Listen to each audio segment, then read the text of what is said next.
जितना दिया भगवान ने मुझको उतनी मेरी औकात नहीं। पिता का पुण्य और माँ का आशीर्वाद जिस बच्चे को मिलता है वही बच्चा आगे जाता है, और संतोष से बड़ा कोई सुख नहीं है। रूप दिया मोर को तो इच्छा छीन लिया,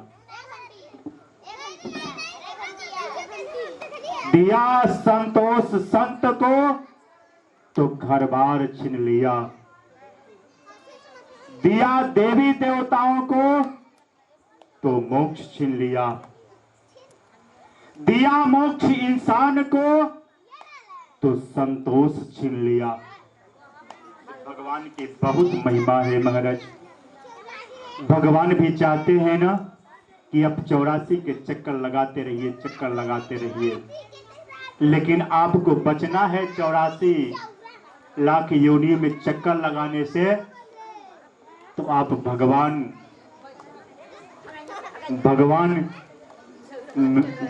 के चरणों में अपने चित्त को स्थापित कीजिए।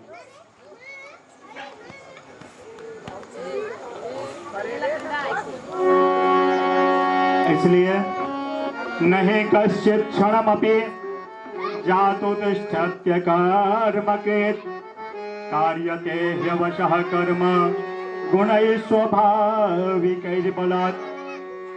मानव चिंता अधिक करता है लेकिन चिंतन नहीं करता है। अगर हम चिंता को अपने जीवन से हटा करके और अगर चिंतन को हम अपने जीवन में अपनाते हैं तो हमारा मुक्ति का मार्ग स्वतः ही प्रशस्त हो जाएगा। यही तो बताता है श्रीमद् भागवत सदग्रंथ। यह कोई पोथी नहीं है, यह कोई किताब नहीं है, यह तो कृष्ण स्वरूप श्रीमद् भागवत है। जब देवताओं को पता चला कि राजा परीक्षित को श्राप लगा है कि आज से 7वें दिन तक्षक सर्प आएगा और राजा परीक्षित को डसेगा और उनकी मृत्यु हो जाएगी। इधर सुखदेव जी आते हैं गंगा जी के तट पर भागवत की कथा श्रवण कराने के लिए। देवता जो होते हैं ना महाराज बड़े चतुर होते हैं। देवता स्वर्ग से अमृत कलश लेकर के आते हैं और सुखदेव जी से कहते हैं कि सुखदेव जी, यह जो राजा परीक्षित को जो श्राप मिला है ना, कि आज से 7वें दिन तक्षक सर्प डसेगा और इनकी मृत्यु हो जाएगी, इसलिए हम लोग स्वर्ग से अमृत कलश लेकर के आए हैं। इस अमृत का आप पान राजा परीक्षित को करा दीजिए, यह अमर हो जाएंगे और इनके बदले आप हम लोगों को भागवत की कथा श्रवण करा दीजिए।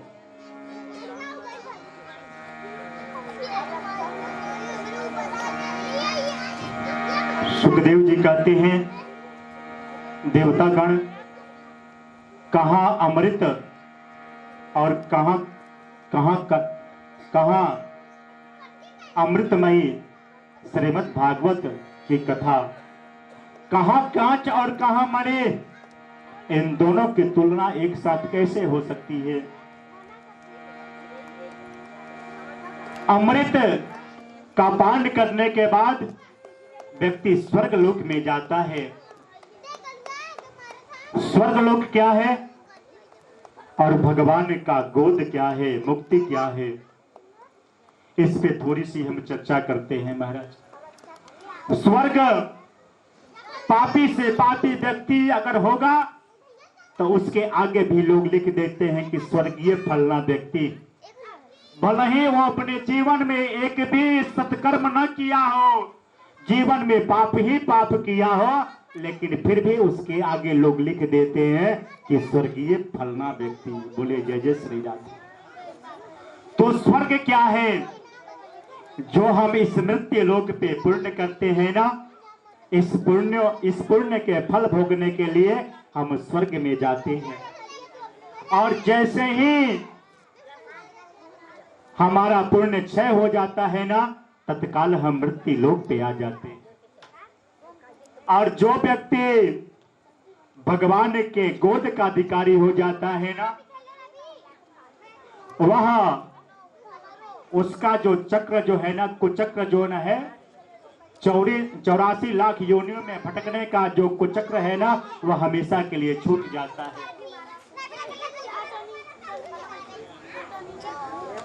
तो यह 84 लाख योनि कौन कौन सी है? किन किन योनियों में भटकने के बाद यह मानव का तन मिलता है, इस पे थोड़ी सी हम लोग चर्चा करते हैं। तो कहते हैं 20 लाख सुस्थावर जानो, 20 लाख बार वृक्षों के योनि में जन्म होता है। वृक्ष कैसा रहता है महाराज? नंगा रहता है। धूप में बैसाख का धूप किसको झेलना पड़ता है? वृक्ष को। बरसात किसको झेलना होता है? वृक्ष को। माघ के महीना में ठंड किसको झेलना होता है? वृक्ष को। तो 20 लाख बार वृक्ष योनि में जन्म होता है। इसके बाद कहते हैं कि 9 लाख जलचर को मानो, 9 लाख बार जल में रहने वाले जो कीड़े जो होते हैं ना, इनमें योनि होता, इन योनियों में जन्म होता है। और थोड़ा ध्यान दीजिए, थोड़ा विचार कीजिए कि कितना कष्ट होता होगा उन जीवों को, जलचर के जीवों को। माताएं कभी ऐसा भी करती हैं कि चावल बनाती है और उसके मार्ग को पसा करके सीधे नाली में डाल देती है। हमारा जलचर कीड़े को कितना कष्ट होता है, कितना छटपटाता है कीड़ा, इससे विचार कीजिए आप। बैसाख का महीना जब खूब धूप होता है ना, तो पानी गर्म हो जाता है, तो कितना कष्ट होता होगा कीड़े को।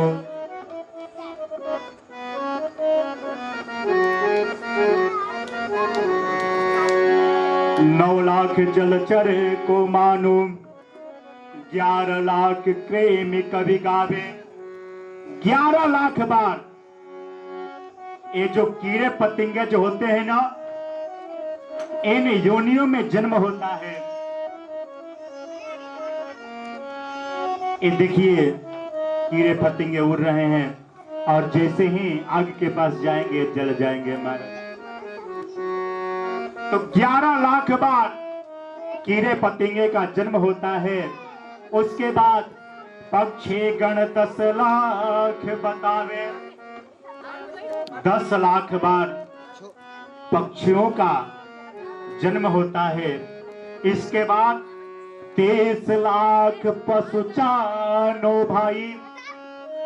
30 लाख बार पशु के योनि में जन्म होता है। इन योनियों में भी कष्ट होता है। हम बकरे को पालते हैं महाराज,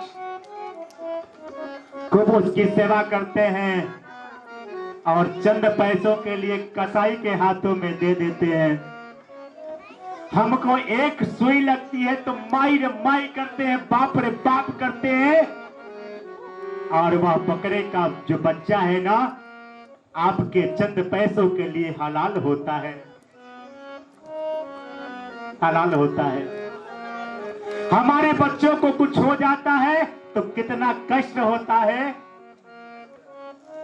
इसी प्रकार से जो बकरी होती है ना, आपके यहाँ जो बकरी जो है उसको भी कष्ट होता है। जैसे ही कसाई के आप हाथ में देती है ना, बकरे के बच्चे को जब बेचती है ना, वो चिल्लाने लगती है, उसको भी कष्ट हो जाता है। और जब भी पुत्र पर कोई विपत्ति आता है तो सर्वप्रथम मां को पता चल जाता है, तो मां शराबती है। इसलिए ऐसा न करे महाराज। मैं आप लोगों से निवेदन करना चाहता हूं और मैं जानना चाहता हूं। मैं व्यास मंच पर मैं बैठा हूं, मैं धर्म मंच पर मैं बैठा हूं, मैं धर्म पीठ पर मैं बैठा हूं। आज तक मुझे आप यह बता दीजिए कि जो भी बकरी पालता है वह सुखी हो और वह करोड़पति हो। बताइए, कोई है आपकी नजरों में? कोई हो तो हाथ उठाकर बताइए कि फलना व्यक्ति बकरी पोसता है और वह करोड़पति है और वह सुखी है। कोई है? कोई नहीं सुखी हो सकता है महाराज, इसलिए कि हर बार जब भी बकरी बच्चा देती है उसका हाय लगता है। उसका बच्चा जब कटता है तो उसका हाय लगता है। काटने वाले का क्या दोष महाराज, हो तो सीधा शब्द में कह देता है कि मेरा क्या दोष, बेचने वाले का दोष, पोसने वाले का दोष, खाने वाले का दोष, मेरा क्या दोष। वह तो बच जाता है महाराज, लेकिन उसका श्राप किसको लगता है? पोसने वाले को लगता है। बोलिए जय जय श्री राधे। मेरे बातों को आप लोग अन्यथा मत लीजिएगा। इसलिए अगर संभव हो तो चंद पैसों का लोभ मत कीजिए महाराज।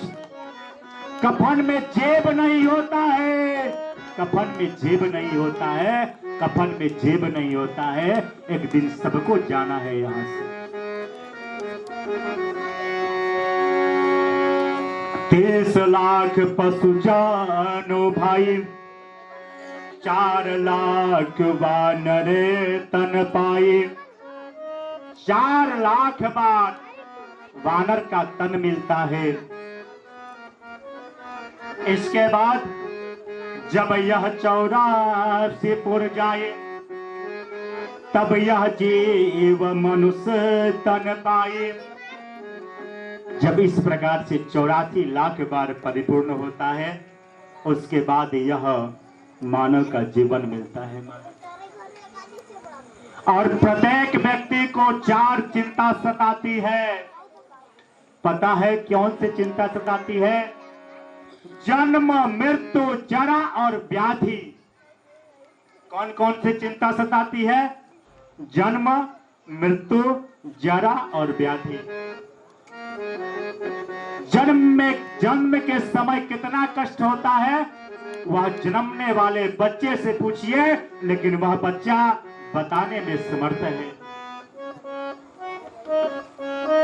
9 माह तक यह बच्चा पेट में रहता है और भगवान से प्रार्थना करता है, प्रभु इस नरक से मुझे अब बाहर निकालिए, और जैसे ही मैं बाहर निकलूंगा ना, मैं सिर्फ आप ही का भजन करूंगा और मैं 84 लाख योनियों में मैं भ्रमण करने से मैं बच जाऊंगा। प्रभु मैं सत्य करता हूं, कह रहा हूं और बार बार निवेदन करता है भगवान से। भगवान कृपा करते हैं। किस प्रकार से गर्भ में कष्ट होता है बालक को। बच्चा जब गर्भ में होता है ना तो माँ कोई ठंडा चीज खा लेती है ना, तब भी बच्चे को कष्ट होता है। माँ गर्म खाती है फिर भी बच्चे को कष्ट होता है। माँ कोई तीता पकौड़ी खा लेती है, चनाचूर खा लेती है, फिर भी बच्चे को कष्ट होता है। तो बच्चा भगवान से बारंबार प्रार्थना करता है कि हे प्रभु मुझे इस नरक से छुटकारा दिला दीजिए अब, और मैं जैसे ही पृथ्वी लोक पर मैं आऊंगा मैं आप ही का भजन करूंगा और अपना जन्म सफल कर लूंगा। जन्म, मृत्यु के समय कितना कष्ट होता है मरने वाले व्यक्ति से पूछिए, लेकिन वह भी व्यक्ति बताने में समर्थ है। मरते समय कई प्रकार के चिंता सताना शुरू कर देता है महाराज। मेरे बाद मेरे बच्चों का क्या होगा, मेरा व्यापार कौन देखेगा, मेरा भूमि कौन देखेगा, मेरे नाती को कौन खिलाएगा, मेरे पोती को कौन खिलाएगा, मेरे पोते को कौन खिलाएगा। बहुत कष्ट होता है महाराज। जन्म मृत्यु जरा, जरा यानी बुढ़ापा। बुढ़ापा प्रत्येक व्यक्ति को सताता है कि जब मैं बूढ़ा हो जाऊंगा ना, तब क्या होगा। बच्चे जब मेरा शरीर चल रहा है, तब जब मेरे जो बच्चे हैं ना, मेरे बात को मानते हैं नहीं, तो जब मैं बुढ़ापा हो जाऊंगा तो मेरा क्या होगा। जब मैं बूढ़ा हो जाऊंगा तब मेरा क्या होगा। बहुत कम ही ऐसे बच्चे हैं जो अपने माँ बाप की सेवा करते हैं महाराज।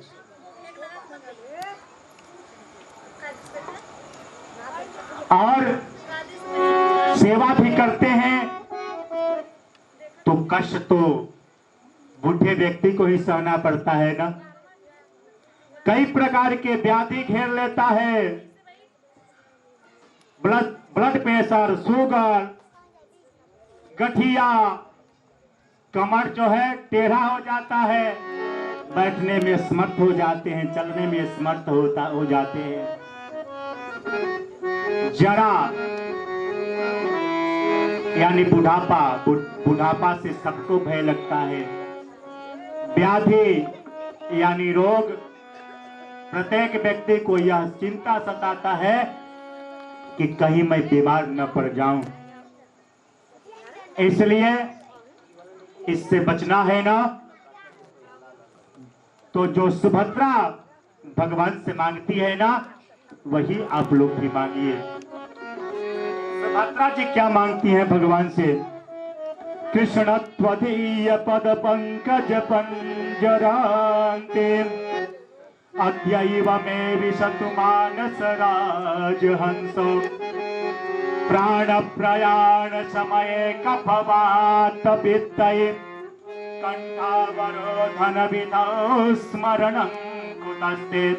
हे प्रभु, जो यह मेरा जो मन है ना, आज ही आपके चरण रूपी पिंजरे में यह मेरा मन जाकर के लग जाए।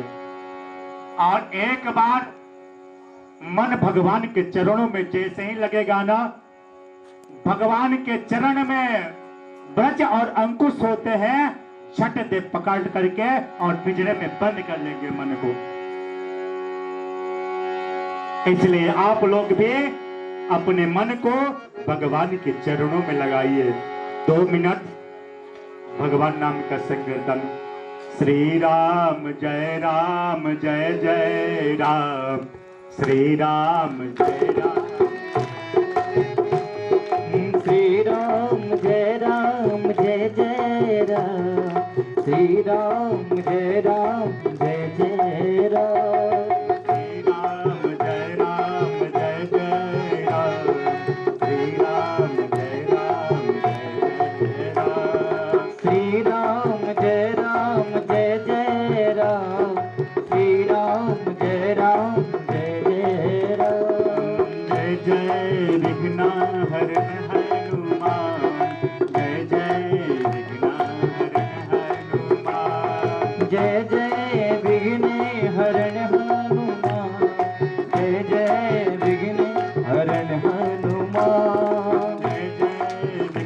विघ्नहरण हनुमान, जय जय विघ्न हरण हनुमान। श्री राम जय जय राम, श्री राम जय जय राम, श्री राम जय जय राम,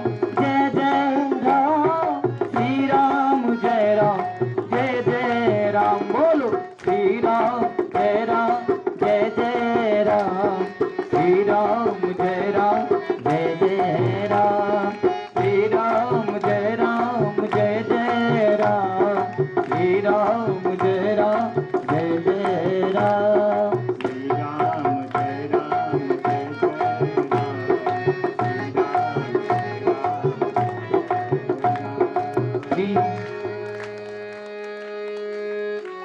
सुखदेव जी देवताओं को श्रीमद् भागवत की कथा नहीं श्रवण कराते, और देवताओं को अभक्त समझते हैं। अभक्तास्ताश्च विज्ञाय न ददौ स कथामृतम् श्रीमद्भागवते वर्ता सुराणामपि दुर्लभम। यह जो श्रीमद् भागवत की जो कथा है ना, यह देवताओं को भी दुर्लभ है और आप लोग की सौभाग्य कहा जाएगा। ढोलापुर ग्रामवासियों, नगरवासियों का सौभाग्य आप लोगों को कहा जाएगा कि आप लोग श्रीमद् भागवत कथा का श्रवण कर रहे हैं। देवता नाराज होकर के ब्रह्मा जी के पास में जाते हैं और ब्रह्मा जी से शिकायत करते हैं कि हम लोग सुखदेव जी के पास में गए हुए थे कथा श्रवण करने के लिए, लेकिन सुखदेव जी कथा श्रवण कराने से मना कर। ब्रह्मा जी सोचते हैं कि आखिर श्रीमद् भागवत की कथा क्या है, ऐसा श्रीमद् भागवत में क्या है जिसकी कथा श्रवण कराने से सुखदेव जी मना कर दिए।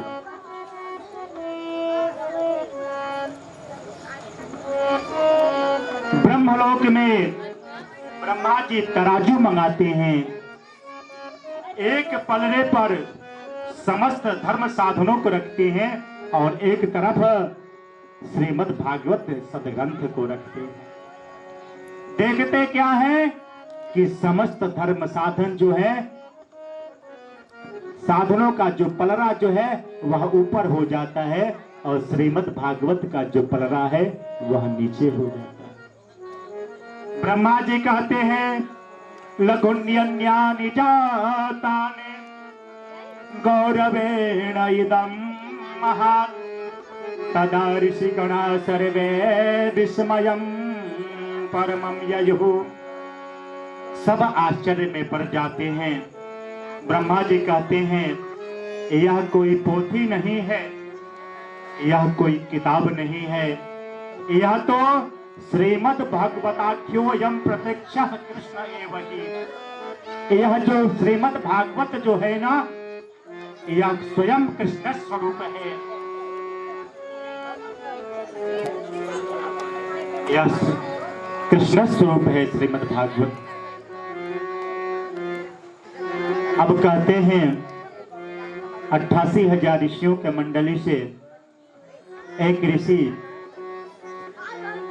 खड़े होते हैं और सूत जी से निवेदन करते हैं कि सूत जी महाराज, यह भागवत जो है ना, अमृतमय जो भागवत है ना, जो देवताओं को भी दुर्लभ है, यह भागवत इस धरातल पे कैसे आया, कैसे भागवत की महिमा जन जन तक पहुंचा। सूत जी ऋषियों से कह रहे हैं, वही बात मैं आप लोगों को भी मैं सुना रहा हूं। सर्वप्रथम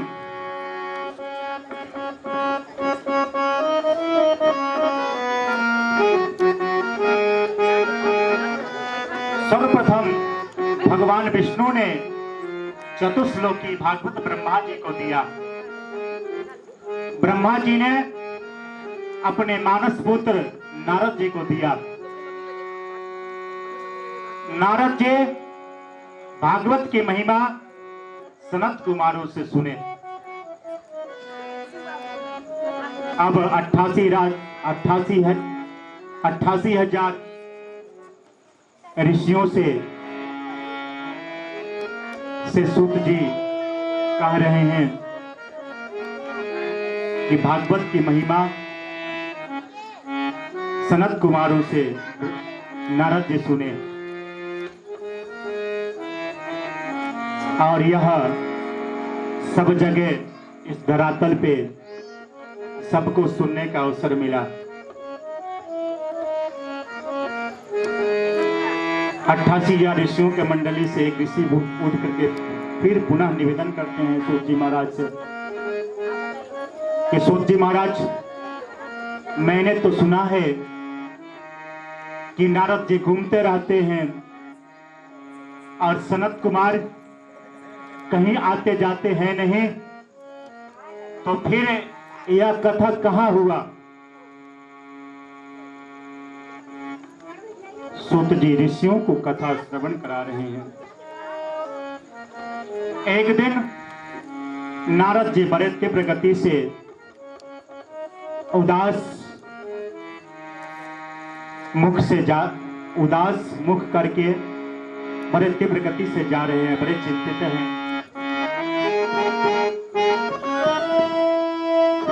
बद्रिका आश्रम में चारों भाई हैं, सनत नंदन सनातन और सनत कुमार, और नारद जी के मुखारविंद को देखते हैं तो पूछते हैं, नारद जी महाराज, आप जैसे भगवान के भक्त और इतना चिंतित, माया का दास सदा उदास, कृष्ण का दास बिंदास।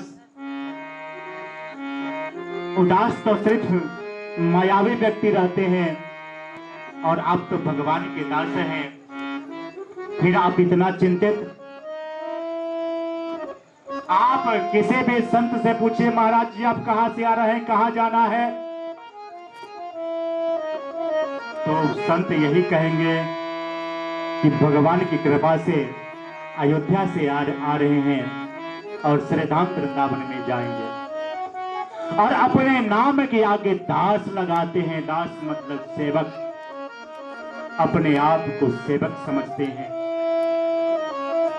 और जो भगवान के जो दास होते हैं ना, वह बिंदास रहते हैं। चाह गई चिंता गई मनुआ बेपरवाह, जिसको कछु न चाहिए सोई शहंशाह। जिसको कुछ नहीं चाहिए वो चिंता मुक्त होता है। और आप भगवान के भक्त, आप इस तरह से दुखी। कथम ब्रह्मन् दिनमुख कुतश्चिंता तुरो भवान, त्वरितं गम्यते कुत्र कुतश्चागमनं तव। अरे नारद जी महाराज, जो भी आपके मुखारबिंद को देखता है वह हंसने लगता है, वह हंसने लगता है। और आप जिसके भी गले में राम नाम का पट्टा बांध दिए ना, उसका जीवन सफल हो गया। और आप भगवान के भक्त इतना दुखी। नारद जी कहते हैं, अब मैं क्या बताऊं आपसे। अयोध्या मथुरा माया काशी कंच बंतिका द्वारावती इति सप्तपुरी प्रतिष्ठिते। मैं सातों पुरियों में, मैं चारों धामों में मैं गया,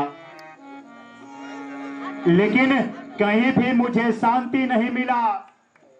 ना पश्यम कुत्रचित् शर्मा मनस्संतोषकारकम कलिना धर्म मित्रेण धैर्यं बाधिताधुना।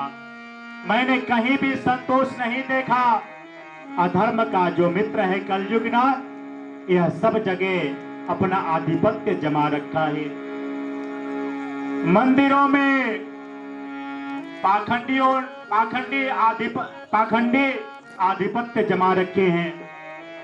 धन के लोभ में ब्राह्मण लोग वेद को बेचना शुरू कर दिए हैं। दिन में कोई गलती 100 बार करता है तो किसी को कुछ नहीं बताता है, लेकिन अगर वहीं पे कोई अच्छा काम कर देता है ना, तो 100 लोगों से बताता है कि मैंने यह अच्छा काम किया। लेकिन वहीं पे चाहे जितना गलत कर दे तो कहता है कि भगवान की कृपा, जो हो गया वह सब भगवान की कृपा से हुआ।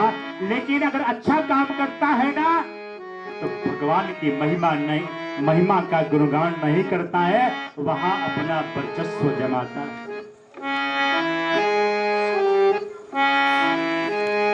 वहां अपना वर्चस्व जमाता है। और तो और तरुणे प्रभुता के हिस लाखों बुद्धिदायक कन्या विकरण लोभात दंपति नाम च कंकलम। अरे आजकल दादा दादी को कौन पूछे अरे आजकल घर में चलता है नई बहू की चलती। और इससे भी बड़ी विडंबना क्या है महाराज, सलाह देने के लिए ससुराल से साले साहब को बुलाया जाता है, और जिस घर में साला का प्रवेश हो गया ना, उस घर का सत्यानाश हो जाएगा महाराज। बोलिए जय जय श्री राधे। देवाल बिगाड़े आरो और घर बिगाड़े सारो। अगर घर को बिगाड़ना है ना तो अपने साले का सलाह लेना शुरू कर दीजिए महाराज, घर का सत्यानाश हो जाएगा। बोलिए जय जय श्री राधे। इसके प्रत्यक्ष प्रमाण है मामा शकुनी। हमारे कन्हैया कहते हैं कि दे दो केवल 5 ग्राम, लख रख लो अपनी धरती तमाम। पांडव कहते हैं कि उसी में हम रह लेंगे, लेकिन अपने परिजन पे न शस्त्र उठाएंगे। लेकिन इधर जो शकुनी मामा थे ना, वह कान भरे हुए थे महाराज। यह कान जो है ना बड़ा कच्चा होता है। व्यक्ति जितना भी अच्छा हो, उसके बारे में कुछ चुगलाई बता दिया जाए ना तो व्यक्ति तुरंत समझ नहीं सही बात है, वह व्यक्ति गलत होगा। इधर शकुनी मामा दुर्योधन के कानों में भर दिए हैं, अरे 5 ग्राम तो बहुत होता है, इसलिए तुम कुछ मत देना पांडवों को। दुर्योधन कहता है सुचक्रे नहीं बदास्यामी बिना बिना युद्धे न केशव। अरे केशव 5 ग्राम तो बहुत होता है, मैं सुई के नोक के बराबर भी मैं पांडवों को मैं नहीं दूंगा। अगर उनको लेना है ना तो युद्ध करके मुझसे ले। आगे कथा आएगी, इसलिए साले का सहयोग मत लीजिए। और तो और भारतवर्ष की महिमा सुन करके एक विदेशी भारतवर्ष में आता है और भारतवर्ष की का जो भ्रमण है ना वो शुरू करता है। तो देखता क्या है,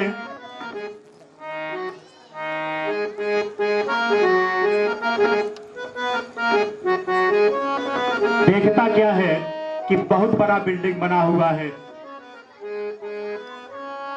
पूछता है वह विदेशी व्यक्ति कि यह किसकी बिल्डिंग है, और लोगों ने बताया कि यह त्यागी बाबा की बिल्डिंग। अच्छा, नाम त्यागी बाबा और इतना बड़ा बिल्डिंग। कुछ और आगे बढ़ता है तो देखता है कि बहुत सारे वस्त्र टंगे हुए हैं। वह विदेशी व्यक्ति पूछता है कि ये सब वस्त्र किसके हैं, तो वहां के लोग बताते हैं कि यह नागा बाबा के वस्त्र है। अच्छा, नाम नागा बाबा और इतने सारे वस्त्र। और कुछ आगे बढ़ता है तो देखता है कि बहुत सारे बच्चे खेल रहे हैं। वह विदेशी पूछता है कि यह बच्चे किसके खेल रहे हैं, तो वहां के लोग बताते हैं कि ये तो ब्रह्मचारी जी के बच्चे हैं। ये है आज कलयुग का यह प्रभाव है। लेकिन जब मैं श्री धाम वृंदावन में गया तो मैं वहां एक कौतूहल देखा। कौतूहल बस मैं वहां पे रुक गया।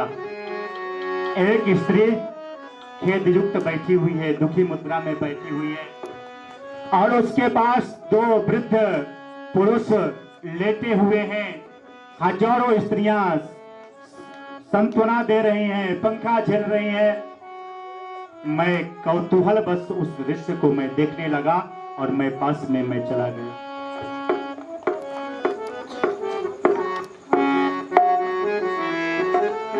मैंने पूछा,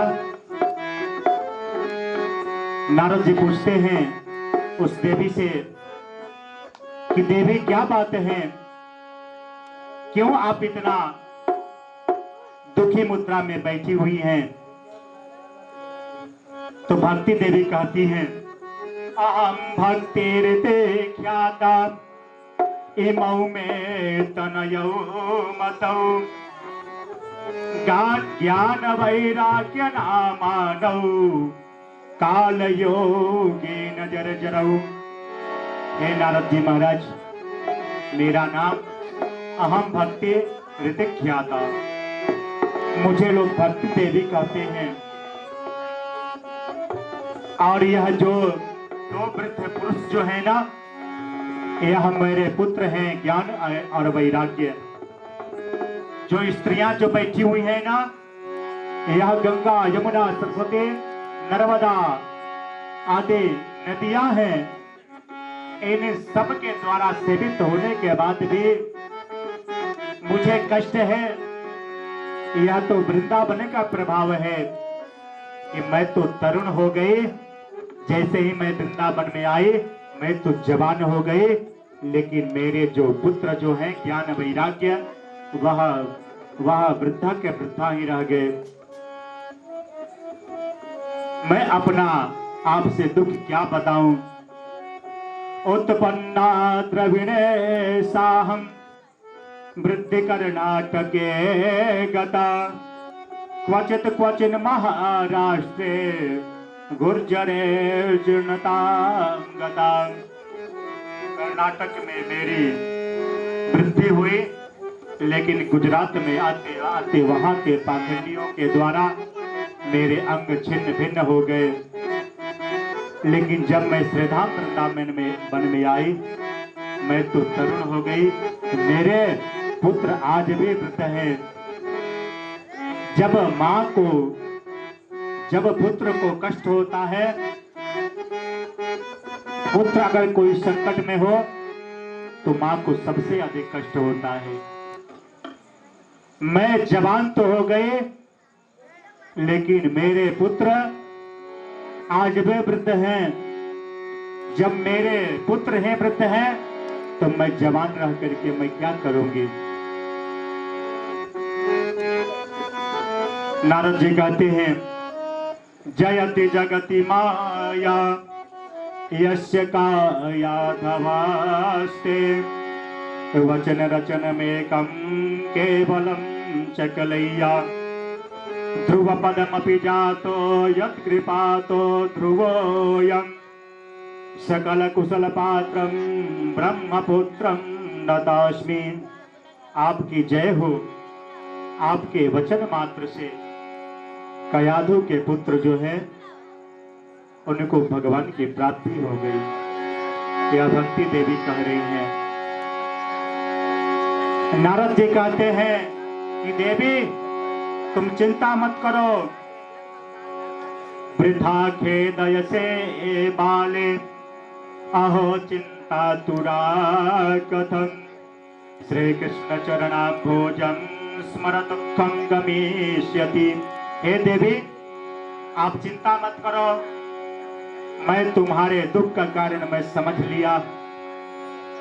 आज कोई भी ज्ञान वैराग्य को नहीं चाहता है, कोई भी भक्ति देवी को नहीं चाहता है, लेकिन यह श्रीधाम वृंदावन का प्रभाव है कि आप तरुण हो गए, लेकिन आपके पुत्र ज्ञान वैराग्य आज भी बूढ़े हैं।